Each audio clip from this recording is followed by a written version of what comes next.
Ini adalah PR besar dari para ulama yang dekat dengan para umara untuk menyelesaikan pajak di kalangan kaum muslimin. Di dalam bernegara ada kewajiban beragama dan ada kewajiban bernegara. Jika seorang muslim dalam negara Islam, maka kewajiban beragama sekaligus kewajiban bernegara. Tapi orang non-muslim yang hidup di kalangan kaum muslimin, maka dia punya kewajiban bernegara, bukan beragama. Sehingga ada di dalam Islam, kalau di bawah naungan kaum muslimin, seorang muslim membayar zakat. Kemudian orang kafir membayar jizyah. Seimbang. Mereka punya kewajiban bernegara, membayar jizyah. Jizyah dengan diterjemahkan upeti, pemerasan seperti terjadi pada raja-raja kuno dulu, tidak. Jizyah di dalam Islam sangat adil dan indah. Artinya, hei kamu non-muslim, ini orang Islam membayar zakat untuk mengangkat yang lainnya. Kamu tinggal di wilayah kaum muslimin, kamu bayar apa? Zakat? Enggak ada zakat bagi kamu orang non-muslim. Lalu saya bayar apa? Bayarmu adalah jizyah. Jizyah bukan diskriminasi, tidak. Jizyah bukan kewajiban dia. Karena dia telah hidup bersama kaum muslimin, dilindungi, lihat, hartanya dijaga, kan begitu. Keamanannya dijaga, maka dia membayar namanya jizyah.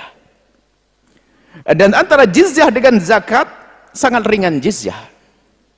Seorang khalifah atau presiden tidak bisa membatalkan zakat. Misalnya apa? Bapak, kamu kaya, dalam tahun ini saya bebaskan kamu dari bayar zakat. Nggak ada. Selagi secara hukum ditentukan wajib bayar zakat, wajib bayar zakat. Tapi urusan jizyah lebih ringan. Kalau seandainya ada keputusan dari kepala negara bahasanya fulan dan fulan karena dia punya kiprah besar di negara ini, maka jizyah saya bebaskan, selesai. Baik. Ini kewajiban bernegara. Nah, kemudian aslinya kan semacam ini. Lalu bagaimana di dalam sebuah negara, ini bukan negara di bawah naungan, bukan negara yang menerapkan semuanya syariat Islam. Di saat sebuah negara tidak diterapkan semua syariat Islam, maka di sini seorang muslim pilah dan pilih. Yang bertentangan dengan syariat ya jangan dilakukan. Kemudian yang sesuai dengan syarat wajib kita dukung. Itu ada. Dan memang sebenarnya sudah diperkenankan, misalnya masalah pernikahan, ada KUA, dibuat tatanan sendiri, kemudian yang lain ada catatan sipil, semuanya ini kan sebetulnya dalam irama memberikan kebebasan. Nah, ini tugas para ulama ini untuk memadukan antara pajak dengan zakat. Bukan uang zakat dijadikan pengganti bayar pajak, oh tidak. Akan tetapi hendaknya nanti barangkali didengar ini oleh para pejabat-pejabat pemerintah, kalau ingin pahalanya mengalir terus sampai nanti mati terus mengalir, hendaknya betul-betul dikukuhkan bahwa siapapun dari kaum muslimin yang sudah membayar zakat dari usahanya, mereka tidak perlu membayar pajak. Kemudian jenis-jenis usaha yang secara fikih tidak wajib mengeluarkan zakat, karena dia adalah menghasilkan yang banyak, bisa diberi zakat. Karena apa? Dia melibatkan urusan negara, pajak. Semestinya itu. Ini ada tugas PR besar pemerintah. Karena ini, maka harus ada sumbangsih kepada negara. Kemudian pada zaman Khalifah Umar, pernah Khalifah Umar itu meminta kepada rakyat selain daripada zakat karena untuk kepentingan. Akhirnya menjadi kewajiban bernegara. Jadi semua rakyat dimintai untuk memberikan sesuatu kepada negara selain daripada zakat. Ini adalah ijtihad beliau. Untuk sebuah kebutuhan, di saat ada bukan dikit-dikit kena pajak, akan tapi sesuai dengan kebutuhan. Maka Sayyidina Umar bin Khattab menyeru untuk mempersiapkan untuk futuhat, pelebaran kaum muslimin, dakwah. Maka karena mendesak waktu itu semua orang, bukan urusan zakat sudah ada sendiri, maka disinilah ini sebagai kisah yang jadi dasar sebuah negara bisa meminta kepada rakyat selain daripada zakat untuk kepentingan negara. Tentunya ada aturan-aturannya di sini. Bukan berlebihan dikit-dikit kepotong pajak. Artinya masih ada celah kemungkinan bahwasanya seorang kaya bukan hanya membayar zakat, tapi harus membayar sesuatu untuk kepentingan negara. Nah, setelah itu kepentingan negara ini harus jelas gimana penyalurannya, siapa yang menggunakannya, untuk apa, harus jelas di sini. Maka pajak kalau diatur dengan benar, ada komunikasi antara para ulama dengan perpajakan, ini akan jadi indah, ini semuanya akan jadi indah. Sebab masraf zakat bukan masraf pajak, beda. Zakat digunakan untuk apa? Zakat digunakan untuk masraf yang thamaniyah tadi, 8 asnaf. Tapi kalau pajak bisa saja untuk kepentingan ini semuanya. Artinya pajak kalau sudah ditata rapi, pemerintah melihat kepentingan seperti apa, kemudian juga rambu-rambunya jelas, penggunaannya jelas, maka menjadi sesuatu yang sah nanti pada akhirnya.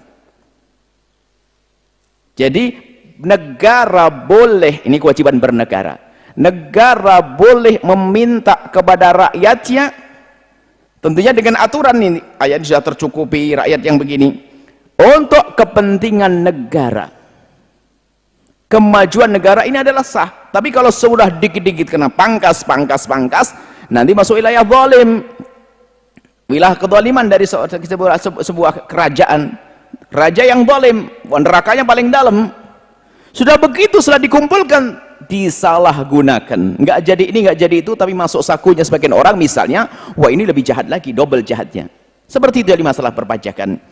Jadi Anda sebagai seorang muslim, patuhlah dengan kewajiban beragama terlebih dahulu. Kalau urusannya karena negara kita semacam ini, maka kewajiban bernegara yang harus Anda bayar, Anda harus paham makna ini, tujuannya untuk membantu yang lainnya, memakmurkan negara dan sebagainya. Biarpun yang sesungguhnya, kalau di dalam Islam yang sudah bayar zakat sudah cukup, kecuali bab sukarela.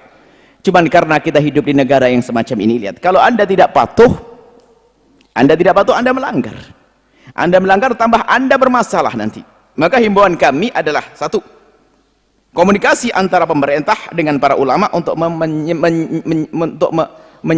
seiring antara pajak. Artinya yang sudah bayar zakat, makanya badan-badan zakat nanti kalau bisa sudah resmi. Setelah resmi itu penyalurannya jelas, sebab badan zakat pun kami lihat ada penyaluran yang salah.